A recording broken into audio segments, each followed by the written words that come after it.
22장 우리 9절 한 절 말씀만 우리가 합독하도록 하겠습니다.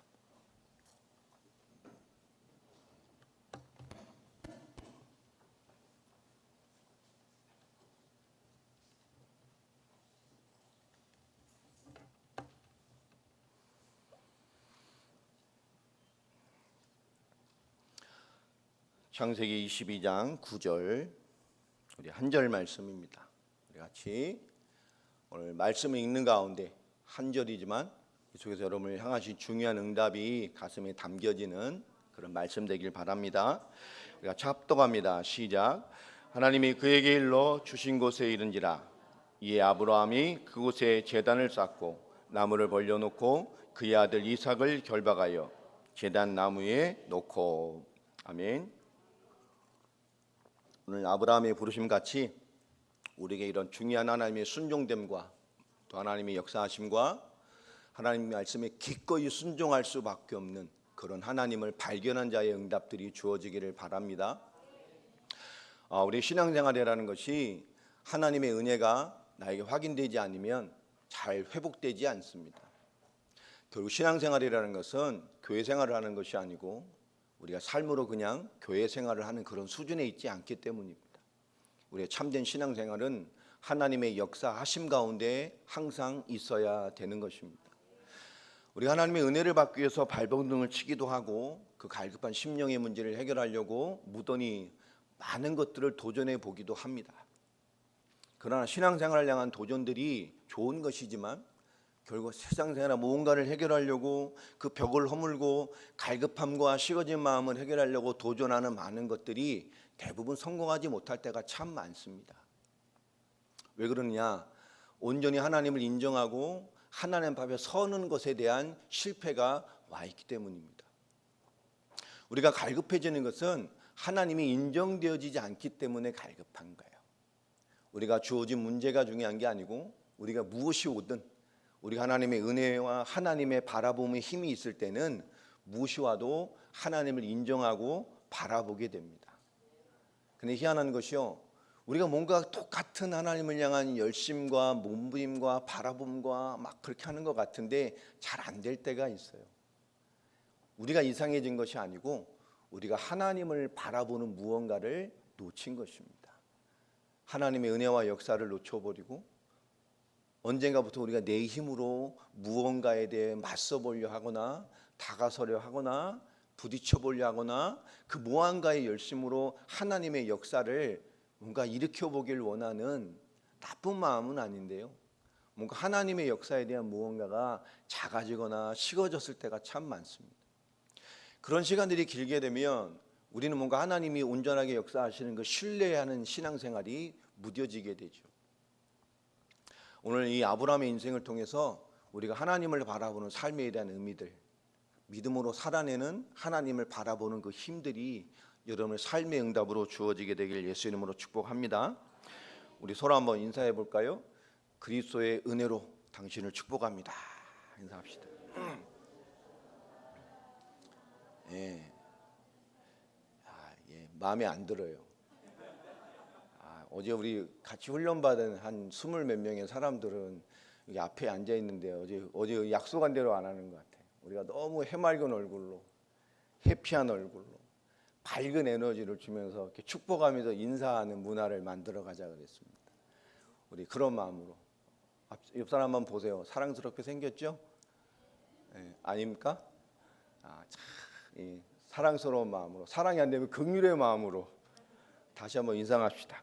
그리스도의 사랑으로 당신을 축복합니다.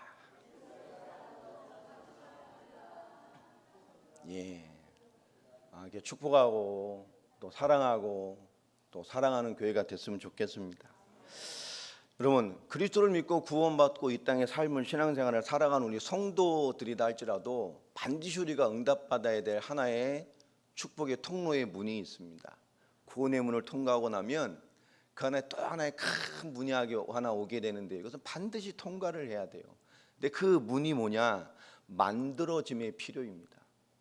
우리가 구원받은 후에 구원받은 성도도 반드시 응답을 확인해야 됩니다. 뭐냐? 하나님이 나를 만들어 가시는 응답입니다. 반드시 하나님이 구원받은 백성이 맞다면 그 구원의 말씀과 은혜로 살아내게 하기 위해서 우리를 반드시 만들어 가십니다.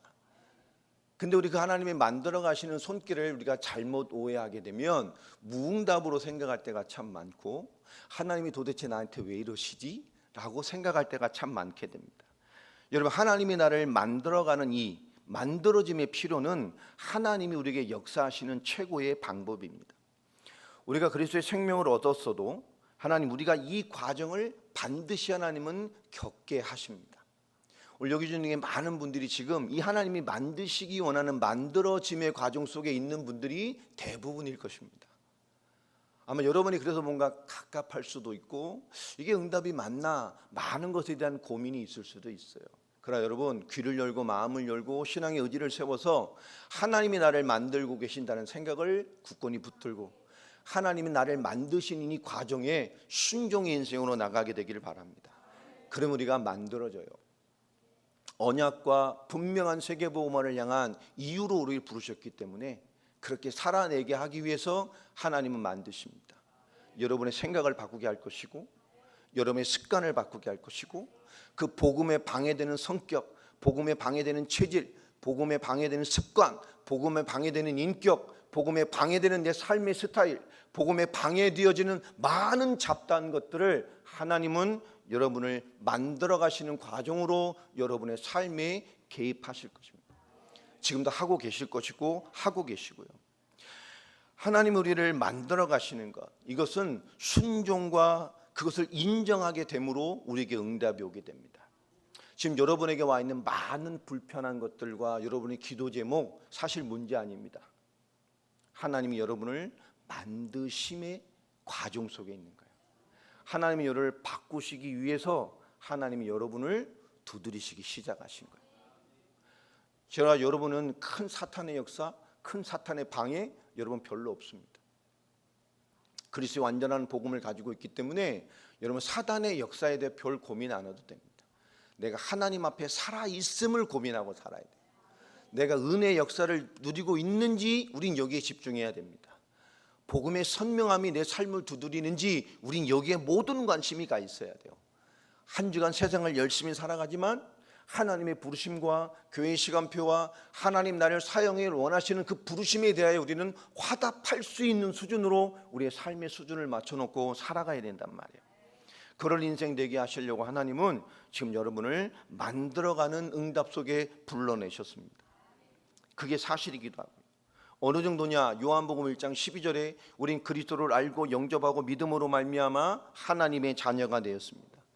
진짜 하나님의 자녀를 이해하고 고린도전서 3장 16절 말씀과 같이 하나님이 함께하는 하나님의 성전이 되는 인생이 되기까지 하나님은 여러분을 쉼없이 만들어 가실 것입니다. 그리스도를 이해한 하나님의 자녀, 우린 거기서 멈출 수 없는 사람들이에요. 하나님은 거기서 만족하지 않으십니다. 여러분 신앙생활 내가 복음 좀 알았다, 복음 좀 응답받았다, 여러분 하나님 거기서 만족하지 않으셔요. 진정한 그 한 사람이 이제 하나님의 성전된 인생으로 그 성전된 인생의 부르심을 이해하기까지 하나님 우리에게 역사하십니다.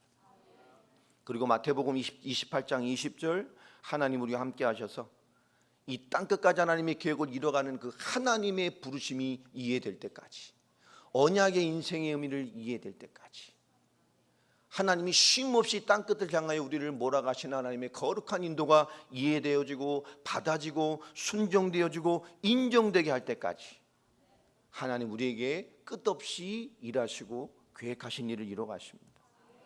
우린 사도행전 1장 8절에 이 복음이 저 언약의 인생들을 통해서 땅끝까지 증거되게 하시기 위해서 여러분의 기도와 여러분의 헌신과 여러분의 걸음과 여러분의 삶의 전체를 통해서 하나님은 여러분의 인생을 언약 성취의 주역으로 쓰실 것입니다. 그렇기 때문에 지금이면 안 되는 거예요.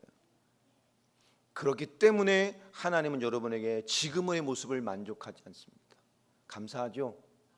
하나님은 여러분을 본격적으로 건드리실 겁니다. 제가 한 분 한 분 기도를 시작하고 있고 한 분 한 분에 대한 무언가를 시간표를 놓고 기도를 시작하고 머지않아 한 분 한 분씩 제가 찾아뵐 것입니다. 설득할 것을 설득할 것이고 교회로서 목사로서 요구할 것을 요구할 것이고 순종을 요구할 것이고 이해를 못하시면 끝없이 찾아가서 이해될 때까지 하나님이 이를 설명드릴 것입니다. 왜냐? 우린 멈춰 있으면 안 되는 인생들이기 때문에 그래요. 그러니까 이 땅을 떠나기 전까지는 아마 저희의 집요한 두드림을 왜냐? 우리가 순종돼야 돼요.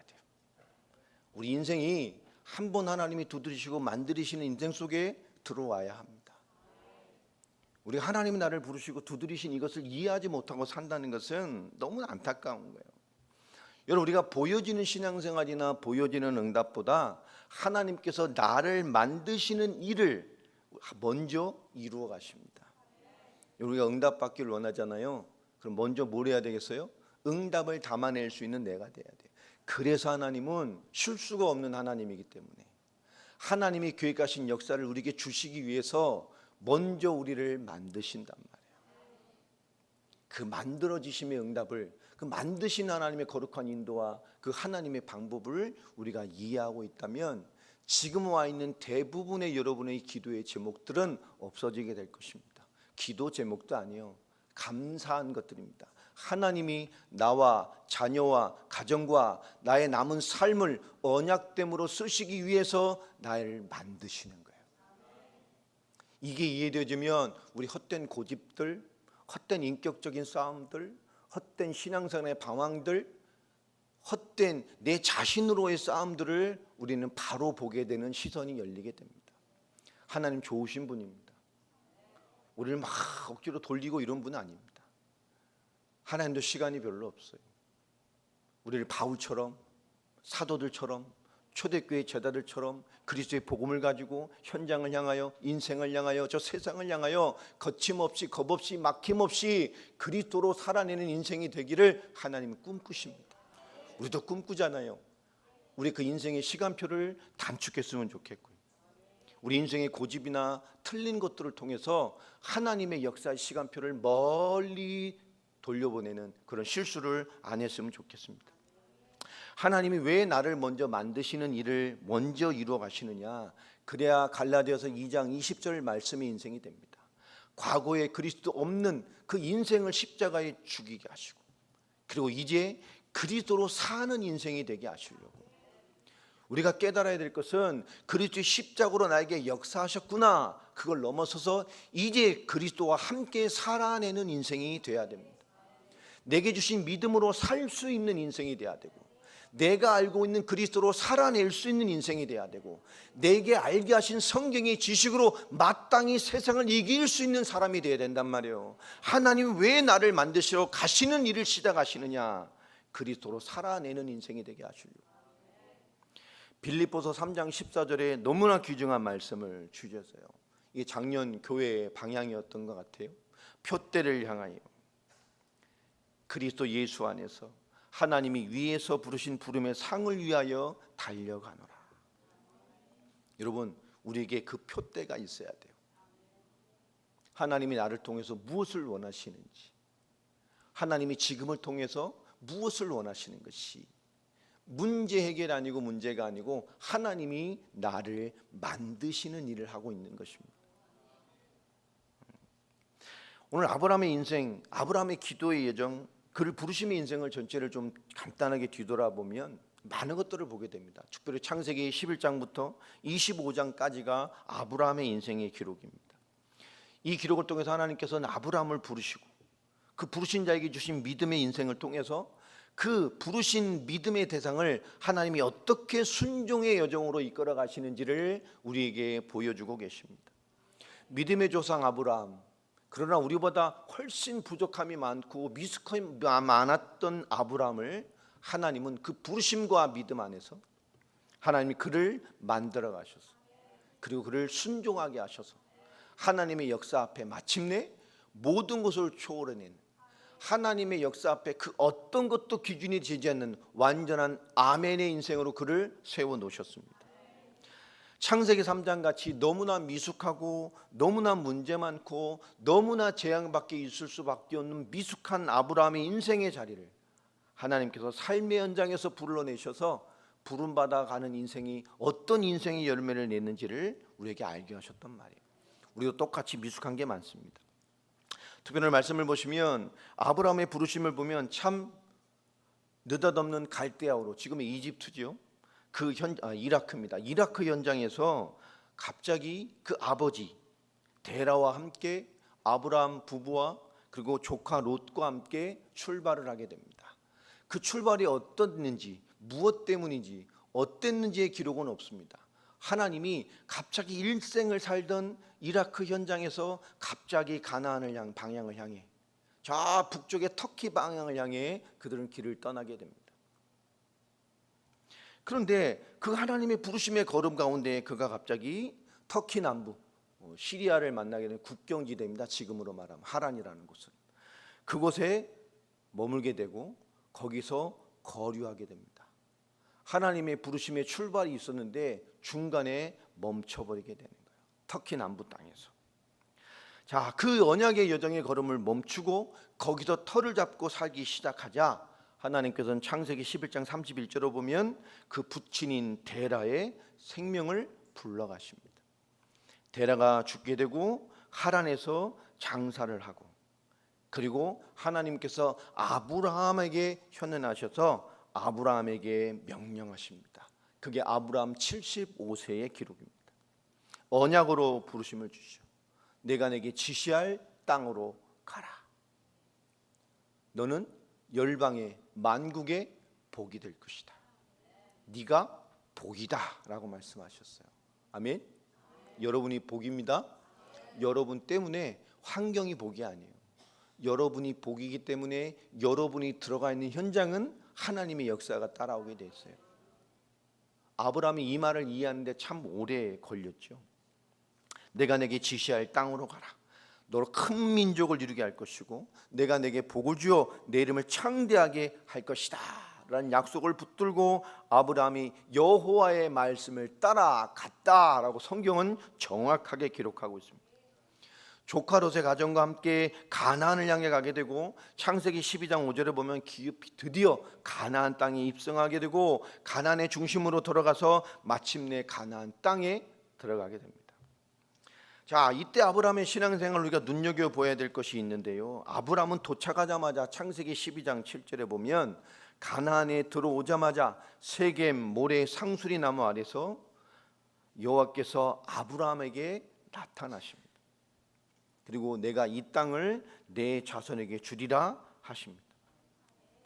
자, 자기에게 나타나신 여호와와 그분의 말씀이 임한 그곳에 단을 쌓습니다. 지금으로 말하면 예배입니다.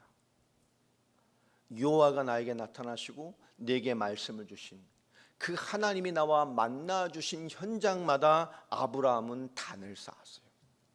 다시 말하면 지금 예배의 성공자가 된 겁니다. 하나님을 만날 때마다, 하나님의 말씀을 받을 때마다, 하나님의 인도가 확인될 때마다 그곳에 단을 쌓고 하나님께 예배했습니다. 모순 많은 인생인데요, 하나님의 부르심이 있을 때마다 그는 단을 쌓았어요. 그 세겜, 오늘 그 세겜 땅에 나옵니다. 여러분, 이 세겜 설교 때 들어보셨죠? 어디였어요? 모세가 백성들을 모아놓고 그림신산과 에발산 사이에 있던 세겜. 마지막, 자기 인생의 마지막 유언을 하며 뭘 기억하겠죠? 하나님의 언약을 백성과 함께 다시 기억하게 했던 장소. 아브라함의 출발이 어디서 시작됐어요? 세겜입니다. 그래서 하나님은 그 자리에 불러오시는 거예요. 중요한 언약의 현장마다 계속 세겜으로 이스라엘 백성을 이끄셔요. 여호수아의 마지막 유언, 나와 우리 집은 오직 여호와만을 섬길 것이다.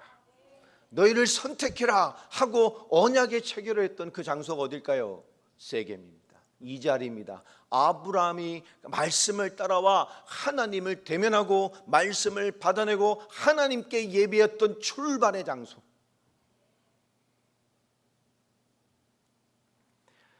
자, 그가 하나님을 예배하고 곧바로 그 옆에 있는 한 45km 정도 떨어져 있는 베델 도착과 함께 베델 동쪽의 산 사이에 서게 됩니다. 오늘 창세기 12장 8절에 보면 베델 동쪽 산으로 옮겨 아이 사이에 서서 제단을 쌓고 비로소 여기서 뭐를 하죠? 여호와의 이름을 불렀더라. 무슨 말일까요? 결단했다는 거예요. 그리고 신앙 고백을 했다는 거예요. 자기 인생을 하나님의 말씀 앞에 결정했다는 뜻입니다. 여러분, 베델은 여호와의 집, 하나님의 집이란 뜻이고요, 또 다른 의미는 영적인 풍요와 순종과 하나님과의 교제를 상징하는 단어입니다. 아이는 뭘까요? 아이는 황무지란 뜻입니다. 폐허란 뜻이에요. 다 손상되어진 상태를 말하는 겁니다. 이것은 세속적인 것, 죄의 유혹과 죄악된 세상의 삶과 그 인생 중심으로 사는 상태를 상징하는 단어입니다. 그가 하나님께 예배하고 그리고 비로소 어디 가서요? 베델 동쪽 산 아이라는 현장을 등지고 베델을 향해 섭니다. 뭘까요? 세상과 죄악됨과 불신앙과 세상 중심의 인생의 삶을 등지고 누구만 바라보겠다고요? 여호와 하나님과 그 말씀과 내게 역사하신 하나님만 바라보고 살겠습니다. 거기에 비로소 그 말씀에 단을 쌓고 예배하고 그 약속의 장소에서 하나님의 이름을 부릅니다. 여러분, 그곳에서 인생의 신앙의 결단을 한 거예요.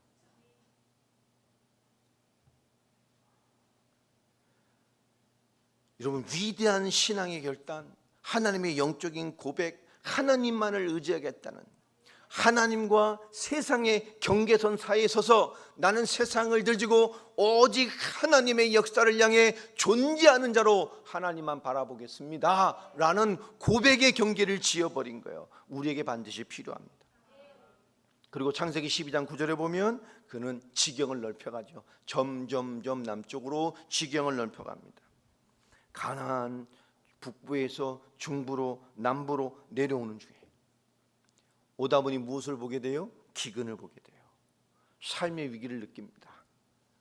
즉시로 하나님과 상의도 안 하고 그저 애굽으로 가게 돼요. 우리 너무 잘 아는 그 애굽의 불신앙의 여정을 보게 됩니다.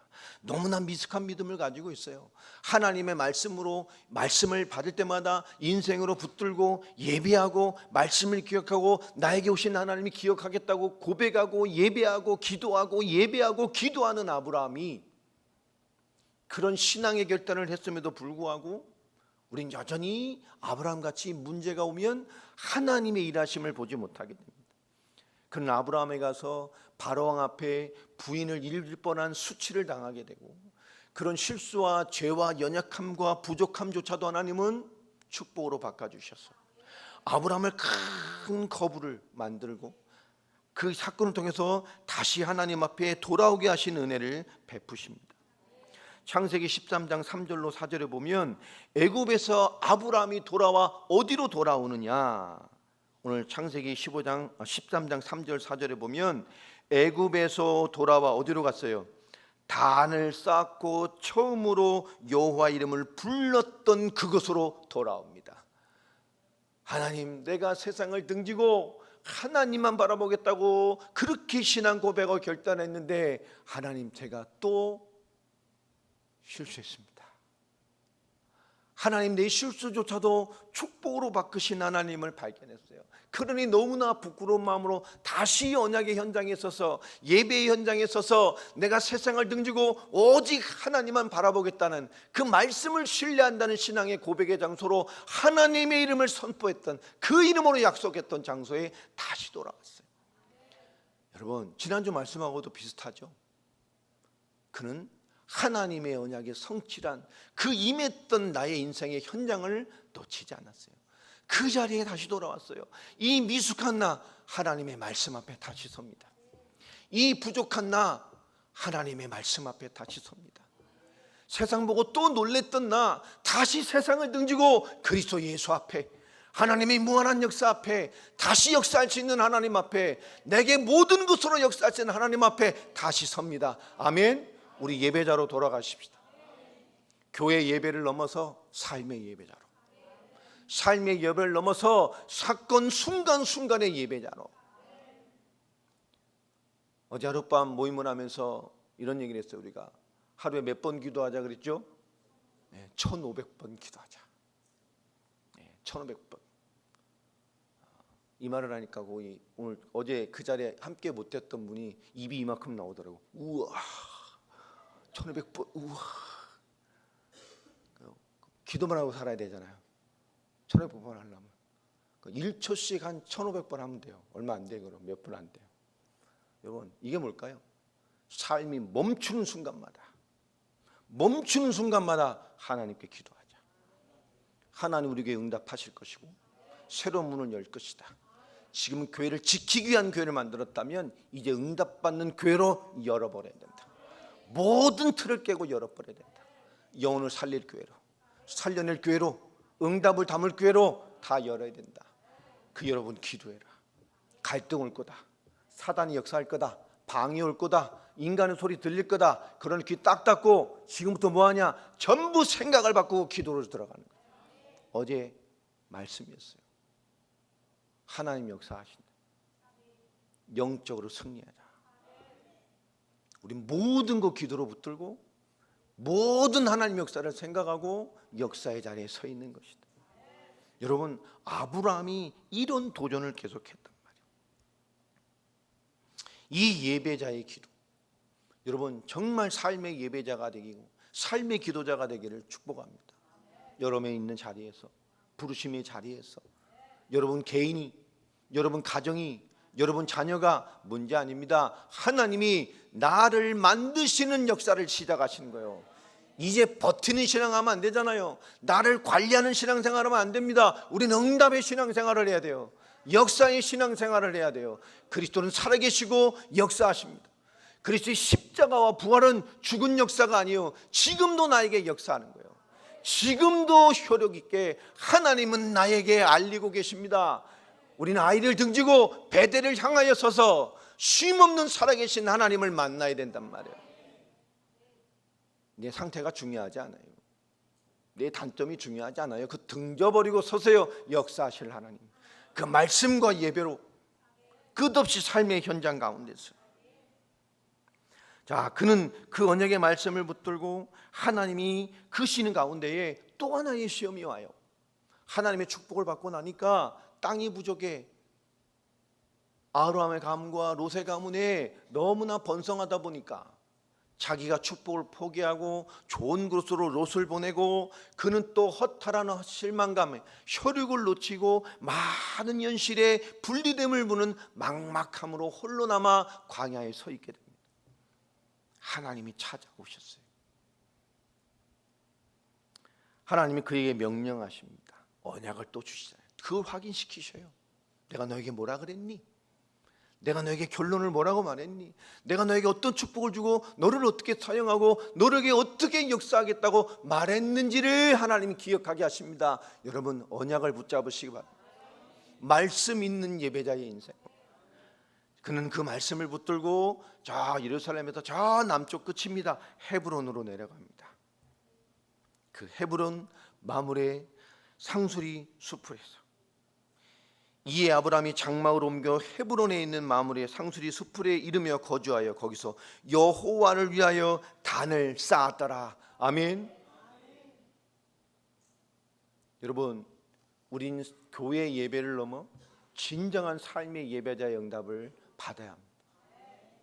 내가 어떤 것에 부딪혀 있든 여러분, 우리 하나님 앞에 서야 돼요. 삶의 예배자로 서는 거예요. 그 말씀을 기억하고 그분을 인정하고 말씀을 신뢰하며 우린 기도하며 나가는 것입니다. 그게 우리의 힘이에요. 그리스도를 믿는다는 것. 십자가와 부활로 하나님 떠나 죄되고 속되고 모순투성이인 우리를 사단의 권세와 세상의 권세와 진노 가운데 건져내셔서 그리스도 예수 안에 있는 생명으로, 그리스도의 성령 안에 있는 인도받을 자로, 하나님의 언약의 충만한 가운데 있는 성령의 증인으로 쓰시려고 불러내셨습니다. 그러함에도 우린 연약해요. 그러함에도 모순이 있습니다. 그런 모순 많은 나를 사용하시려고 하나님은 나를 만드시는 일을 시작하셨어요. 그게 아브라함의 인생의 걸음과 같은 우리 인생의 걸음이에요. 믿음이 있는데 우린 뒤로 가고, 믿음이 있는데 신뢰하지 못하고, 언약을 알고 있는데 내게 당면한 것들이 하나님이 나를 일하시는 하나님의 방법인 것을 모를 때가 너무 많아요. 하나님 우리를 만들어 가십니다. 여러분, 우리한테 와 있는 것 말씀으로 받아내고 예배로 받아내고 기도로 받아내서 하나님이 나를 만드시고 역사하시는 고속도로를 만드시기를 축복합니다. 낙심할 시간 없어요. 낙심 아닙니다. 내가 너를 지금 만들고 있잖아. 세상을 들지고 하나님의 역사를 향해 살도록 내가 널 지금 만들고 있잖아. 아멘. 아픈 것 같습니까? 아니에요. 내가 너를 만들고 있잖아. 자녀가 방황하니까 헷갈립니까? 아니에요. 하나님 말합니다. 내가 너를 만들고 있잖아. 환경이 어려우니까 헷갈려요? 하나님 말하십니다. 내가 너를 만들고 있잖아.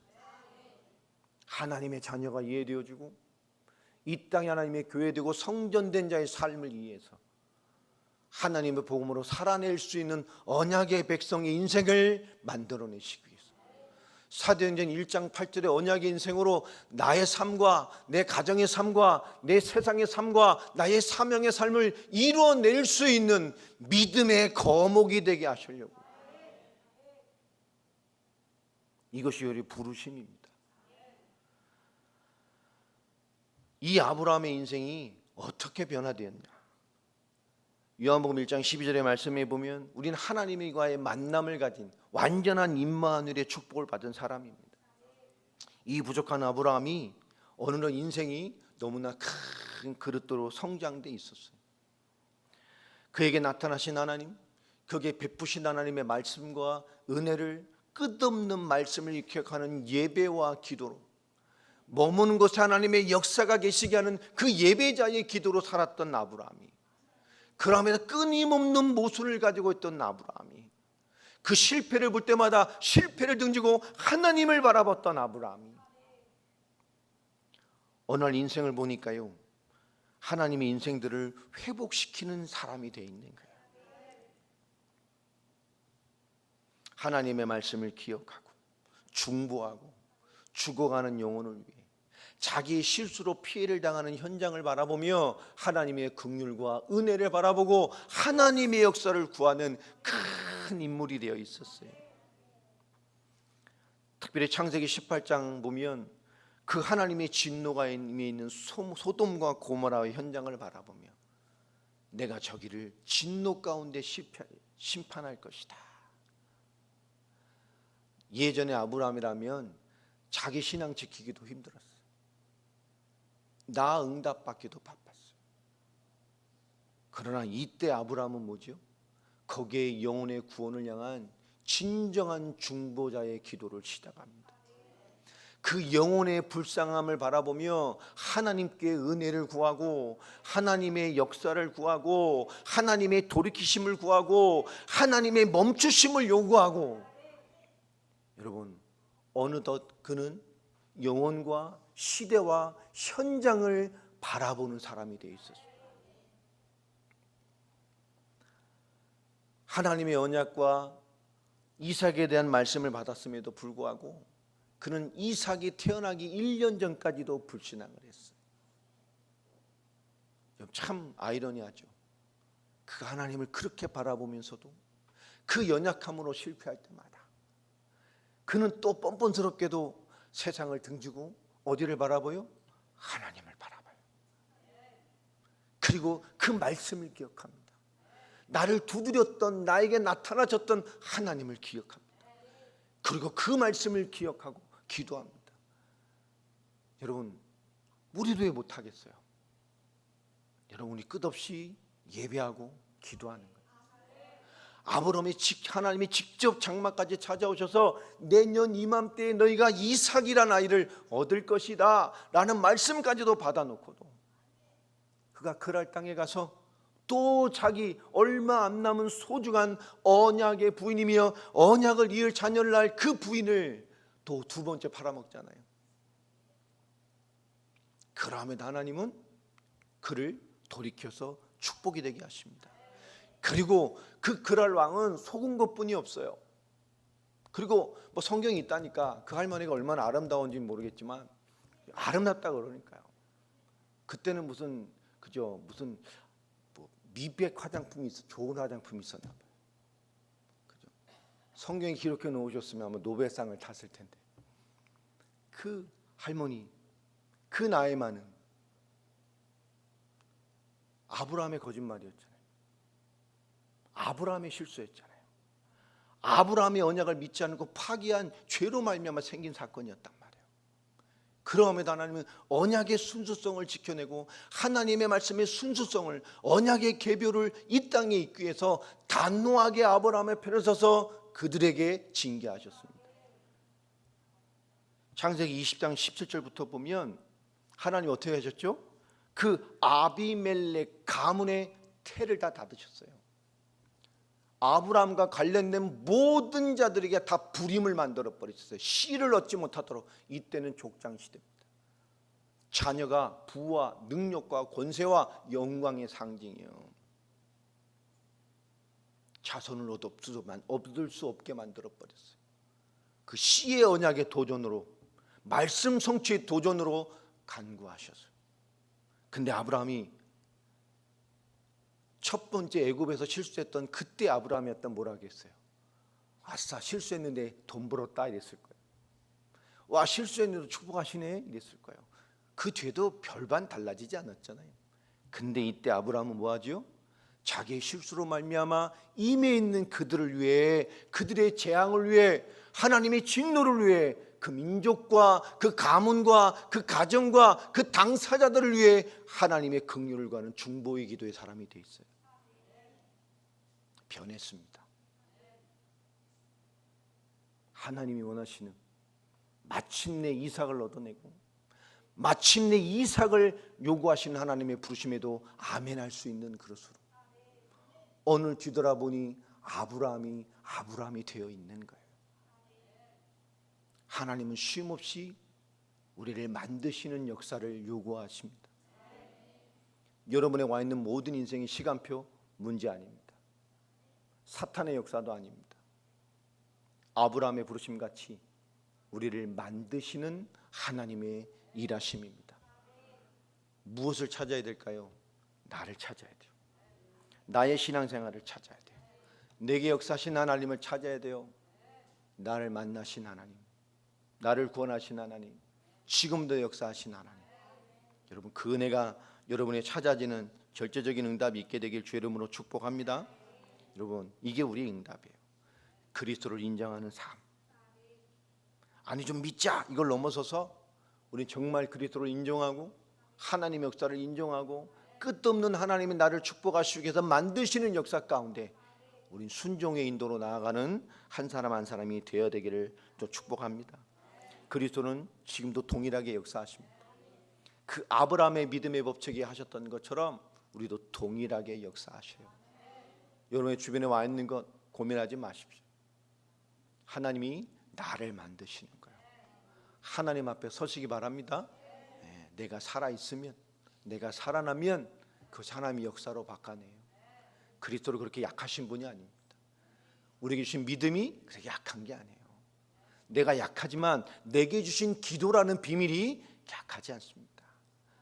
나는 약한데, 내 믿음은 약한데 내게 넣어주신 믿음의 본질이 저 하늘의 영적인 세계를 움직이는 능력이란 말이에요. 하나님은 만물을 주관하셔서 우리를 인도해 가실 것입니다. 여러분, 더딘 듯 할 수 있어요. 늦는 것 같이, 너무 느리다 보니까 하나님이 주무시는 것 같이 느껴질 수도 있어요. 여러분, 속지 마세요.